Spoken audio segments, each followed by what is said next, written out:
Lebanon ಸಿರಿಯಾದಲ್ಲಿ ನಿನ್ನೆಯಿಂದ ಅಚ್ಚರಿಯ ದಾಳಿಗಳು ನಡೀತಾ ಇದೆ. ಇದೀಗ ಬಂದಿರುವ ಮಾಹಿತಿ ಪ್ರಕಾರ ಹಿಜ್ಬುಲ್ಲಾ ಉಗ್ರರ ಬಳಿ ಇರುವಂತಹ ವಾಕಿ ಟಾಕಿಗಳು ಸ್ಫೋಟವಾಗಿದೆ. ಇದರ ದೃಶ್ಯಗಳು ಕೂಡ ವೈರಲ್ ಆಗಿದೆ.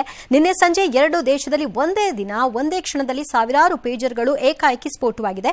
ಒಟ್ಟು 25 ಮಂದಿ ಬಲಿಯಾಗಿದ್ದಾರೆ. 4,000ಕ್ಕೂ ಹೆಚ್ಚು ಮಂದಿ ಗಾಯಗೊಂಡಿದ್ದಾರೆ. ಮೃತರಲ್ಲಿ ಇಬ್ಬರು ಹಿಜ್ಬುಲ್ಲಾ ಸದಸ್ಯರು, ಸಂಸದರೊಬ್ಬರ ಪುತ್ರ ಕೂಡ ಸೇರಿದ್ದಾರೆ. ಇನ್ನು ಈ ಘಟನೆಗೆ ಶಾಕಿಂಗ್ ದಾಳಿಗಳ ಹಿಂದೆ ಇಸ್ರೇಲ್ ಕೈವಾಡ ಇದೆ ಅನ್ನೋ ಆರೋಪ ಇದೆ. ಆದರೆ ಇಲ್ಲಿವರೆಗೂ ಇಸ್ರೇಲ್ ಈ ಆರೋಪವನ್ನು ತಳ್ಳಿ ಹಾಕಿಲ್ಲ. ಇನ್ನು ಮಗದೊಂದು ಕಡೆಯಲ್ಲಿ ಇಸ್ರೇಲ್ ನಿಗೂಢ ಕಾರ್ಯಾಚರಣೆಗೆ ಮೊಸಾದ್ ಹಿಜ್ಬುಲ್ಲಾದ ಸ್ವಂತ ಟೆಲಿಕಾಂ ನೆಟ್ವರ್ಕ್ ಹ್ಯಾಕ್ ಮಾಡಿರಬಹುದು ಅಂತ ಅಂದಾಜಿದೆ ಸರ್. ಓಕೆ, ಗಜಾ ಯುದ್ಧ ಶುರುವಾದ ಮೇಲೆ ಮೊಬೈಲ್ ಅನ್ನ ಹಿಜ್ಬುಲ್ಲಾ ಬಳಸ್ತಾ ಇರಲಿಲ್ಲ. ಬಿಕಾಸ್ ಅದನ್ನ ಟ್ಯಾಪ್ ಮಾಡಿಕೊಂಡು ಅವರು ಇಸ್ರೇಲ್ನವರು ಇದು ಮಾಡ್ತಾರೆ. ಮೊಸಾಡ್ ಇಸ್ರೇಲ್ನ ಒಂದು ಗುಪ್ತಚರ ಸಂಸ್ಥೆ, ನಮ್ದು IB ರಾ ಇದ್ದಂಗೆ ಅವ್ರದ್ದು. ಅದು ಮತ್ತೆ ಇಸ್ರೇಲಿ ಮಿಲಿಟರಿ ಸೇರ್ಕೊಂಡು ಇದನ್ನು ಮಾಡಿದೆ ಅಂತ ಹೇಳ್ತಿದ್ದಾರೆ. ಇವರು ಇದನ್ನು ಮಾಡ್ತಾರೆ ಅಂತ ಅವರು ಪೇಜರ್ಗಳಿಗೆ ಮೊರೆ ಹೋಗಿದ್ದಾರೆ. ಪೇಜರ್ ಅಂದ್ರೆ ಒಂದು ಸಣ್ಣದಲ್ಲಿ ನಿಮ್ಗೆ ಕಾಣಿಸ್ತಿದೆ, ಅದ್ರಲ್ಲಿ ಮೆಸೇಜ್ ಬರುತ್ತೆ. ನಾವೆಲ್ಲ ಹಿಂದೆ ಯೂಸ್ ಮಾಡೋ ಟೈಮಲ್ಲಿ ನಮಗೆ ಬರೀ ಸಿಗ್ನಲ್ ಬರೋ ಥರದ್ದು ಒಂದು ಪೇಜರು, 2 ಲೈನಲ್ಲಿ ಬರೋ ಥರ ಪೇಜರು, 4 ಲೈನಲ್ಲಿ ಬರೋ ಥರ ಪೇಜರು ಎಲ್ಲ ಇತ್ತಿತ್ತು. ಕಾಸಿಗೆ ತಕ್ಕಂತೆ ಕಜ್ಜಾಯ ಥರ ಇತ್ತು. ಈಗ ಅದೇ ಥರದ ಪೇಜರೇ ನಾನು ನೋಡ್ತಾ ಇದ್ದೀನಿ. ಇದಿತ್ತು ನನ್ನ ಹತ್ರ, ಈ ಥರದೊಂದು ಪೇಜರ್ ನನ್ನ ಹತ್ರ ಇತ್ತು ಹಿಂದೆ ನಾವು ಯೂಸ್ ಮಾಡ್ತಿದ್ವಿ. ನಮ್ಗೆ ಆಫೀಸಲ್ಲಿ ಕೊಟ್ಟಿದ್ರು ಇದನ್ನ, ಅದಕ್ಕೆ ರೇಗಿಸ್ತಾ ಇದ್ವಿ. ಇದನ್ನ ಕೊಟ್ಬಿಟ್ಟು ಈ ಹುಲಿಗಳಿಗೆ ರೇಡಿಯೋ ಕಾಲರ್ ಹಾಕ್ತಂಗೆ ನಮಗೆ ಕಾಲರ್ ಹಾಕ್ಬಿಟ್ರು, ಎಲ್ಲಿದ್ಯಾ ಅಂತ ಪ್ರಾಣ ತಿಂತಾರೆ ಅಂತ. ನಮಗೆ ಗೊತ್ತಾಗಿಲ್ಲ ಅನ್ಬಿಡ್ಬೋದಾಗಿತ್ತು. ಇದಾದ್ಮೇಲೆ ಗೊತ್ತಾಗಿಲ್ಲ ಅನ್ನಕ್ಕಾಗ್ತಿರ್ಲಿಲ್ಲ. ಏನಿಯೋ ಅದನ್ನ ತೈವಾನ್ನಿಂದ ತರಿಸಿದ್ದಾರೆ ಲೆಬನಾನ್ನವರು. ಬಟ್ ತೈವಾನ್ ಕಂಪನಿ ಹೇಳ್ತಾ ಇದೆ ಅದನ್ನ ಹಂಗೇರಿನಲ್ಲಿ ತಯಾರಿ ಮಾಡಿರೋದು, ತೈವಾನಲ್ಲಿ ಅಲ್ಲ ಅದನ್ನು ತಯಾರಿ ಮಾಡಿರೋದು ಅಂತ. ಬಟ್ ಅದು ವಾಟ್ ಎವರ್ ಇಟ್ ಈಸ್. ಏನಾಗಿದೆ ಅದು ಅಂತಂದ್ರೆ, ಈಗ ಸದ್ಯಕ್ಕೆ ಬರ್ತಿರುವ ಮಾಹಿತಿಗಳ ಪ್ರಕಾರ ಈ entire consent it's ultra modern operation. ಇದು ಯಾವುದೋ ಒಂದು ಮನೆಗೆ ಬಾಂಬ್ ಹಾಕೋ ವ್ಯವಹಾರ ಅಲ್ಲ. ಸಾವಿರಾರು ಪೇಜರ್ಗಳು ಯಾರಿಗೋ ಸಪ್ಲೈ ಆಗ್ತಾ ಇದೆ ಅಂದ್ರೆ ಎಂಟೈರ್ ಕನ್ಸೈನ್ಮೆಂಟ್ನೇ ಇವರು ಕ್ಯಾಪ್ಚರ್ ಮಾಡಿರಬೇಕು. ಕ್ಯಾಪ್ಚರ್ ಮಾಡಿ ಅದರಲ್ಲಿ ಒಂದು ಸಣ್ಣ ಸ್ಫೋಟಕವನ್ನು ಯಾವುದನ್ನು ಅಳವಡಿಸಿ ಅದಕ್ಕೆ ಒಂದು ಯಾವುದೋ ರೇಡಿಯೋ ಸಿಗ್ನಲ್ ಹೋದ ಕೂಡಲೇ ಅದು ಡಮ್ ಅನ್ನೋ ಥರ ತಯಾರಿ ಮಾಡಿಟ್ಟಿರೋದು ಅಂತಂದರೆ it's an amazing operation military ವೈಸಲ್ಲಿ. ಬಟ್ ಅದಾಗಿರೋ ಅನಾಹುತ ಮಾತ್ರ ವಿಪರೀತವಾಗಿದೆ. ಸಾವಿರಾರು ಜನಕ್ಕೆ ಕಣ್ಣು ಹೋಗಿದೆ, ಸಾವಿರಾರು ಜನದ ಕೈ ಬೆರಳುಗಳೆಲ್ಲ ಕಿತ್ಕೊಂಡು ಹೊರಟೋಗಿದೆ. ಈಗ 25 ಜನ ಸತ್ತಿದ್ದಾರೆ ಅಂತಾರೆ, ಇನ್ನೂ ಜಾಸ್ತಿ ಜನ ಸಾಯ್ಬೋದು ಅಂತ ಹೇಳ್ತಿದ್ದಾರೆ. ಕಂಡು ಕಡೆ ಬ್ಲಾಸ್ಟ್ ಆಗಿದೆ ಅದು ಪೇಜರ್, ಕಂಡು ಕಡೆ ಆಗಿಲ್ಲ. ಯಾಕಂದರೆ ಹಿಜ್ಬುಲ್ಲಾ ಯಾರ ಕೈಗೆ ಕೊಟ್ಟಿದೆಯೋ ಅವ್ರ ಕೈಗಾಗಿದೆ. ಅಂದರೆ ಅವ್ರ ಅವ್ರ ಸಿಂಪತೈಸರ್ ಆಫ್ ಹಿಜ್ಬುಲ್ಲಾ ಇರಬೇಕು, ಇಲ್ಲದ್ರೆ ಆಕ್ಟಿವಿಸ್ಟ್ ಇರಬೇಕು ಹಿಜ್ಬುಲ್ಲಾಗೆ. ಯಾರ್ಯಾರಿಗೋ ಹೋಗಿಲ್ಲ, ಅದು ಆಗಿಲ್ಲ. ಅದೆಲ್ಲ ಇದಾಗಿದೆ. ಮುಂದೆ ಏನಾಗುತ್ತೋ ಗೊತ್ತಿಲ್ಲ. ಇದು ಯುದ್ಧವನ್ನ ಯಾವ ದಿಕ್ಕಿಗೆ ಎಳ್ಕೊಂಡು ಹೋಗುತ್ತೋ ಐಡಿಯಾ ಇಲ್ಲ. ಎಸ್, ನಾಗಮಂಗಲ ಗಲಭೆ ವಿಚಾರದಲ್ಲಿ ರಾಜಕೀಯ ಕೆಸರೆರಚಾಟ ಜೋರಾಗ್ತಾ ಇದೆ. ಗಲಭೆ ಸಂಬಂಧ ಸುಳ್ಳು ಮಾಹಿತಿ ಹಂಚಿಕೊಂಡ ಆರೋಪದಡಿ ವಿಪಕ್ಷ ನಾಯಕ ಅಶೋಕ್, ಕೇಂದ್ರ ಸಚಿವೆ ಶೋಭಾ ಕರಂದ್ಲಾಜೆ ವಿರುದ್ಧ ದೊಂಬಿ ಪ್ರಚೋದನೆ ನೀಡಿದ ಆರೋಪದಡಿ ನಾಗಮಂಗಲ ನಗರ ಠಾಣೆಯಲ್ಲಿ ಎಫ್ಐಆರ್ ದಾಖಲಾಗಿದೆ. ಇನ್ನು ಸಿಎಂ ಸಿದ್ದರಾಮಯ್ಯ ಹಿಂದೂ ವಿರೋಧಿ ಗಣೇಶನನ್ನ ಕೂರಿಸಿದವರಿಗೆ ಸಿಎಂ ದ್ರೋಹ ಬಗೆದಿದ್ದಾರೆ ಅಂತ ಬಿಜೆಪಿ ಆಪಾದಿಸಿದೆ. ಗಲಭೆ ಹಿಂದೆ ಬಿಜೆಪಿ ಇದೆ ಅನ್ನೋ ಆರೋಪವನ್ನು ಸಂಸದ ಕಾರಜೋಳ ಖಂಡಿಸಿದ್ದಾರೆ. ರಾಜ್ಯದಲ್ಲಿ ಬೆಂಕಿ ಹಚ್ಚಿರೋದೇ ಕಾಂಗ್ರೆಸ್ ಅಂತ ಛಲವಾದಿ ನಾರಾಯಣಸ್ವಾಮಿ ಅವರ ಕಿಡಿವಾದ. ಹಚ್ಚುತ್ತಾ ಇರತಕ್ಕಂಥದ್ದು ಕಾಂಗ್ರೆಸ್. ಅಲ್ಲಿ ಕೆಲಸ ಏನು ಕೇರಳದವರು ಭಾಗಿಯಾಗಿದ್ದಾರೆ. SDPIನವರು, PFIನವರು ಅದರಲ್ಲಿ ಇದ್ದಾರೆ. ಅವೆಲ್ಲ ಬ್ಯಾಂಡ್ ಸಂಘಟನೆಗಳು ಕೂಡ ಇದೆ. ವೆಸ್ಟ್ ಬೆಂಗಾಲ್ನವರಲ್ಲಿದ್ದಾರೆ. ವ್ಯವಸ್ಥಿತವಾಗಿ ಇದನ್ನ ಮಾಡ್ತಾ ಇದ್ದಾರೆ. ಕಾಂಗ್ರೆಸ್ ಅವರಿಗೆ ಕುಮ್ಮಕ್ಕು ಕೊಡ್ತಾ ಇದ್ದಾರೆ. ದೇಶಕ್ಕೆ ಸ್ವಾತಂತ್ರ್ಯ ಬಂದು 75 ವರ್ಷ ಗಲಭೆಗಳಾಗಿದಾವಲ್ಲ, 60 ಅವರು ಇದನ್ನೇ ಒಂದು ದೊಡ್ಡ ಇಶ್ಯೂ ಮಾಡೋದಕ್ಕೆ ಮಾತಾಡ್ತಾ ಇರ್ತಾರೆ ಯಾವಾಗಲೂ. BJP ಮುಖಂಡರುಗಳು ದಿನಕ್ಕೊಬ್ಬೊಬ್ಬರು ನಾಗಮಂಗಲದ ವಿಚಾರದಲ್ಲಿ ಒಂದೊಂದು ಹೇಳಿಕೆ ಕೊಡ್ತಾರೆ. ಅವ್ರದ್ದೇ ಒಂದು ಡಿಸೈನ್ ಇದೆ. ನಾವು ಕಾನೂನು ಪ್ರಕಾರ ಏನು ಕ್ರಮ, ಅವ್ರ ಡಿಸೈನ್ ಇದೆ ಕರೆಕ್ಟು. ಬಟ್ ನೀವು ಎಲ್ಲದಕ್ಕೂ FIR ಮಾಡ್ಕೊಂಡು ಕೂರೋದಾದ್ರೆ ವರ್ಕ್ ಆಗಲ್ಲ. ಇದು ಸರ್ಕಾರವನ್ನು ಎಚ್ಚರಿಸಬಾರ್ದು, ಏನು ಮಾಡಬಾರ್ದು ಅಂದ್ರೆ ಆಗಲ್ಲ. ಹಾಗಾದ್ರೆ ಹಿಂದೆ 40% ಕಮಿಷನ್ದಕ್ಕೆ ನೀವು ಪೋಸ್ಟರ್ಗಳನ್ನು ಅಂಟಿಸಿದಾಗ DK ಶಿವಕುಮಾರ್ ಏನು ಹೇಳಿದ್ರು ಅನ್ನೋದನ್ನ ನಾಳೆ ತಗೊಂಬಂದು ಹಾಕ್ತೀನಿ ನಾನು ಒಂದ್ಸರಿ. ಹಾಗೆ ಹೇಳಿದ್ರು ಅವರು. ಪೋಸ್ಟರ್ ಅಂಟಿಸಿದವ್ರ ಮೇಲೆಲ್ಲ ಕೇಸ್ ಆಯ್ತು, ಏನೇನೋ ಆಯ್ತಾ ಅದಾಗ ಅವ್ರು ಹೇಳಿದ್ರು, ರಾಜಕಾರಣ ಅಂದ್ಮೇಲೆ ಇಂಥವೆಲ್ಲ ಬರತ್ವೆ ಹೋಗತ್ವೆ ಅರ್ಗಿಸ್ಕೋಬೇಕಪ್ಪ ಅಂತಂದಿದ್ರು. ಇದೇನಿದು ರಾಜಕಾರಣ ಅಂದ್ಮೇಲೆ ಅರ್ಗಿಸ್ಕೋಬೇಕು ತಾನೆ? ಅವತ್ತದು ಸುಳ್ಳು ಸುದ್ದಿ ಅಂತಲ್ಲ. ಯಾಕಂದ್ರೆ ಇವತ್ತಿನವರೆಗೂ ನಿಮಗೆ ಪ್ರೂವ್ ಮಾಡೋಕ್ಕಾಗಿಲ್ವಲ್ಲ, ಒಂದು ದಾಖಲೆ ಇಟ್ಟಿಲ್ವಲ್ಲ ಸರ್ಕಾರ. ಅದನ್ನೇ ನಿಜ ಅಂತ ಹೇಳಿ ಅವತ್ತು ಅವ್ರು ಸುಳ್ಳು ಸುದ್ದಿ ಅಂತ ಅವ್ರು ನಿಮ್ಮ ಮೇಲೆ ಕೇಸ್ ಹಾಕಿದ್ರೆ ಏನಾಗ್ತಿತ್ತು? ನೋಡಿದ್ರ ನಾವು ಹೇಳಿದ್ವಿ ಅಂತ ಕೇಸ್ ಹಾಕ್ತಾರೆ ಅಂತ. ಎಲ್ಲದಕ್ಕೂ ನೀವು FIR ಮಾಡ್ಕೊಂಡು ಹೋಗ್ತಾ ಇದ್ರೆ ಬಹಳ ಕಷ್ಟ ಆಗ್ಬೋದು. You have to face it politically and administratively ಅಷ್ಟೇ. ಕಾನೂನು ಸುವ್ಯವಸ್ಥೆ ಕಾಪಾಡ್ಕೊಂಡು ಮುಂದಕ್ಕೆ ಹೋಗ್ಬೇಕು. ಇದು ಯಾವ ಲೆಕ್ಕಾಚಾರ ಇದು? ಏನಿಯೋ ನಡೆಸಲಿ, ಅವ್ರವ್ರ ಸರ್ಕಾರಗಳು ಇದ್ದಾಗ ಅವ್ರವ್ರಿಗೆ ತೋಚ್ದಂಗೆ ಮಾಡ್ತಾರೆ. ಅವಕಾಶಗಳಿರುತ್ತೆ. ಈದ್ ಮಿಲಾದ್ ದಿನ ಚಿತ್ರದುರ್ಗ, ಕೊಪ್ಪಳ ಎಲ್ಲ ಕಡೆ ಪ್ಯಾಲೆಸ್ಟೈನ್ ಧ್ವಜ ಹಾರಿಸಿದವ್ರನ್ನೆಲ್ಲ ರಾಜ್ಯ ಸರ್ಕಾರ ಬಂಧಿಸಿದೆ. Fair, that's what it should be done also. RSS ವಿರುದ್ಧ ಘೋಷಣೆ ಕೂಗಿದ್ದವರ ವಿರುದ್ಧ ಪೊಲೀಸ್ನವರು ತನಿಖೆ ನಡೆಸ್ತಿದ್ದಾರಂತೆ, ತಗೋಬೇಕು. ಧ್ವಜ ಪ್ರದರ್ಶನ ಮಾಡ್ತೀವಿ, ಕೇಂದ್ರ ಸರ್ಕಾರವೇ ಪ್ಯಾಲೆಸ್ಟೈನಿಗೆ ನಮ್ಮ ಬೆಂಬಲವಿದೆ ಅನ್ನುವಾಗ ಧ್ವಜಾರೋಹಣದಲ್ಲಿ ತಪ್ಪೇನಿದೆ ಅಂತ ಬಂಧಿತರು ಹೇಳುತ್ತಿದ್ದಾರೆ. ಬೆಂಬಲ ಇದೆ ಅನ್ನುವುದು ಬೇರೆ, ಅದನ್ನು ತೋರಿಸುವುದು ಬೇರೆ, ಮತ್ತು ಸನ್ನಿವೇಶ ಬೇರೆ, ಅವ್ರ ಪರವಾಗಿ ಸಮರ್ಥನೆಗಳಿದ್ರ ಎಲ್ಲ ಬೇರೆ ಬೇರೆ ಅಂತ ಗೃಹ ಸಚಿವರು ಹೇಳಿದ್ರೆ, ಗೃಹ ಸಚಿವರೇ ಮುಂದೆ ಆಗುವ ಅನಾಹುತಗಳಿಗೂ ಅವರೇ ಉತ್ತರ ಕೊಟ್ಕೋಬೇಕಷ್ಟೇ, ಎಲ್ಲ ಡಿಫೆಂಡ್ ಮಾಡ್ತಾ ಅಷ್ಟೇ. BJP ವಿಚಾರದಲ್ಲಿ ವಾಗ್ದಾಳಿ ಮುಂದೆ ರಾಜೀವ್ ಗಾಂಧಿ ಪ್ಯಾಲೆಸ್ಟೈನ್ ಬಗ್ಗೆ ಎಲ್ಲ ಮಾತಾಡಿದ್ರಲ್ಲ, ಅಲ್ಲಿ ಅಮೆರಿಕಕ್ಕೆ ಹೋಗೋ ಇಲ್ಲೋ, ಅದರಿಂದನೇ ಇದೆಲ್ಲ ಆಗ್ತಾ ಇದೆ ಅಂತ. ಸರಿ, ಹಿಂದೂ ಪರ ಸಂಘಟನೆಗಳು ಪ್ರತಿಭಟನೆ ಮಾಡ್ತಾ ಇವೆ.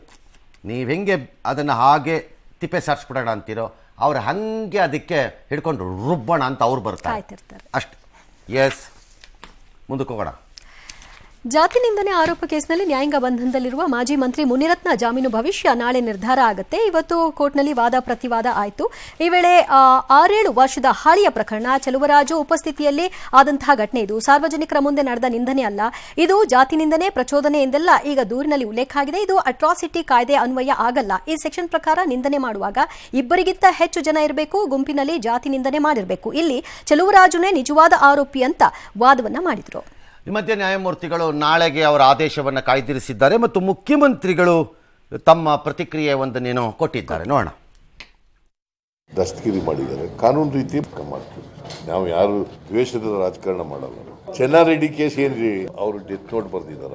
ಮುನಿರತ್ನ ಪ್ರಕರಣ ಚೆನ್ನಾರೆಡ್ಡಿ ಪ್ರಕರಣಕ್ಕೂ ಕಂಪೇರ್ ಮಾಡಬೇಡ. ಇದರಲ್ಲಿ ಅದೇ ನೀವು ನಮಗೆ ಬೇಕಾದ ಕಂಪೇರ್ ಮಾಡಬೇಡ.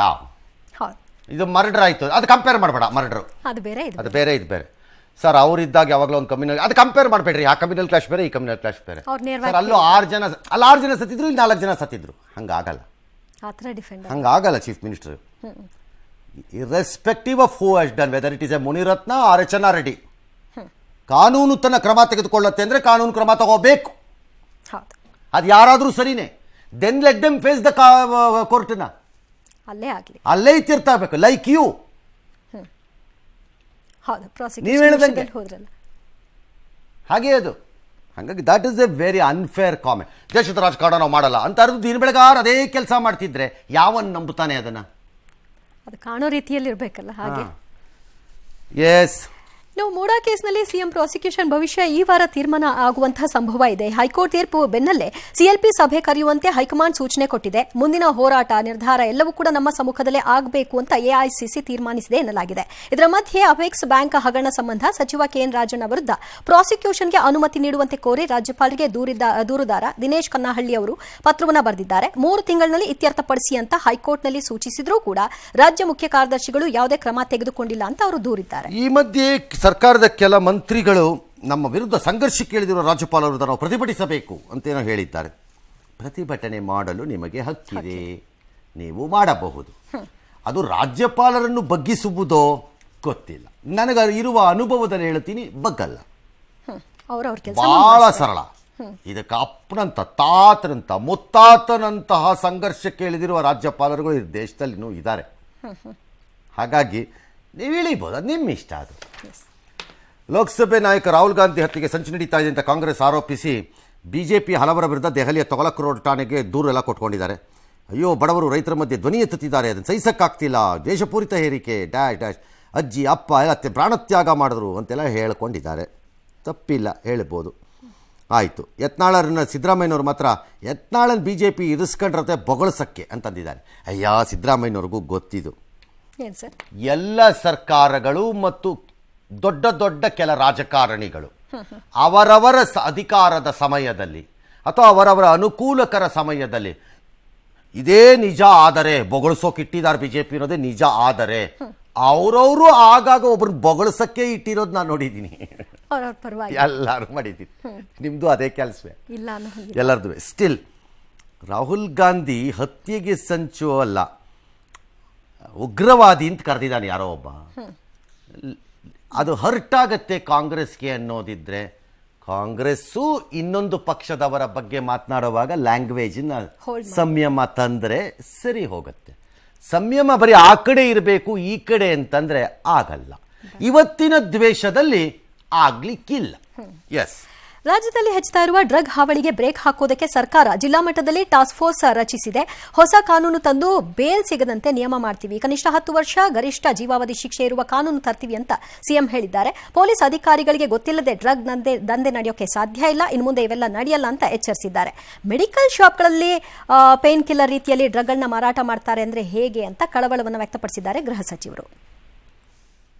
ಈಗ ಸಿಂಥೆಟಿಕ್ ಟ್ಯಾಬ್ಲೆಟ್ಗಳು ಬಂದ್ಬಿಟ್ಟಿದ್ದಾವೆ. ಇಂಥವೆಲ್ಲನೂ ಕೂಡ ಕಂಟ್ರೋಲ್ ಮಾಡ್ಲಿಕ್ಕೋಸ್ಕರವಾಗಿ ಇವರೆಲ್ಲರೂ ಕೂಡ ಇರ್ತಾರೆ. ಟಾಸ್ಕ್ ಫೋರ್ಸ್ ಮಾಡ್ತಕ್ಕಂಥದ್ದು ಒಂದು. ಬೇಯ್ಲು ಸಿಕ್ಕಬಾರದು, ನಾನ್ ಬೇಲಬಲ್ ಅಫೆನ್ಸ್ಗಳು ಮಾಡಬೇಕು. ಕನಿಷ್ಠ 10 ವರ್ಷ ಕನಿಷ್ಠ punishment, maximum life imprisonment. Police station house officer ಇರ್ತಾರಲ್ಲ, ಅವ್ರಿಗೆ ಗೊತ್ತಿಲ್ಲದೇನೆ ನಡೀಲಿಕ್ಕೆ ಸಾಧ್ಯ ಇಲ್ಲ. ಸೊ ಮೆಡಿಕಲ್ ಶಾಪ್ಗಳಲ್ಲಿ ಸಿಂಥೆಟಿಕ್ ಡ್ರಗ್ಸ್ ಅಂತೇಳಿ ಟ್ಯಾಬ್ಲೆಟ್ಸ್ಗಳು, ಪೇನ್ ಕಿಲ್ಲರ್ಸ್ ಬೇರೆ ಬೇರೆ ಫಾರ್ಮಸ್ಯೂಟಿಕಲ್ ಕಂಪನಿಯವರು ಮ್ಯಾನುಫ್ಯಾಕ್ಚರ್ ಮಾಡ್ತಾರೆ.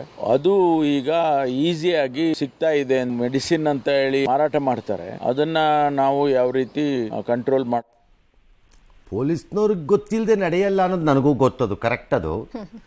ಬಟ್ ಇವತ್ತಿರೋಂಥ ಈ ಆನ್ಲೈನ್ ವ್ಯವಹಾರವನ್ನು ನೀವು ಗಮನಿಸೋದಕ್ಕೆ ಅದಕ್ಕೊಂದು ಸೈಬರ್ ಟೀಮೇ ಮಾಡ್ಕೋಬೇಕು.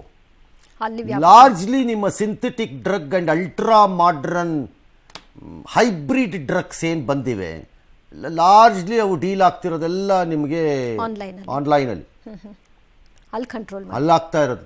ಯಾಕಂದರೆ ಯಾವಾಗ 20 ವರ್ಷದಿಂದನೋ 15 ವರ್ಷದಿಂದನೋ ನಮಗೆ ವರದಿ ಮಾಡಿದ ನೆನಪಿದೆ.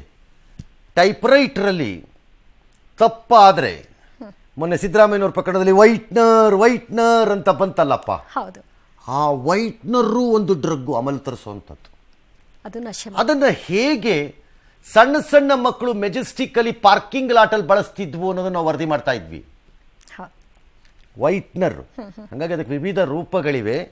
ಸರ್ಕಾರ ಬರೀ ಪೊಲೀಸ್ನವ್ರನ್ನೇ ಹಿಡ್ಕೊಂಡ್ರೆ ಆಗ್ಲಿಕ್ಕಿಲ್ಲ. You may need to go.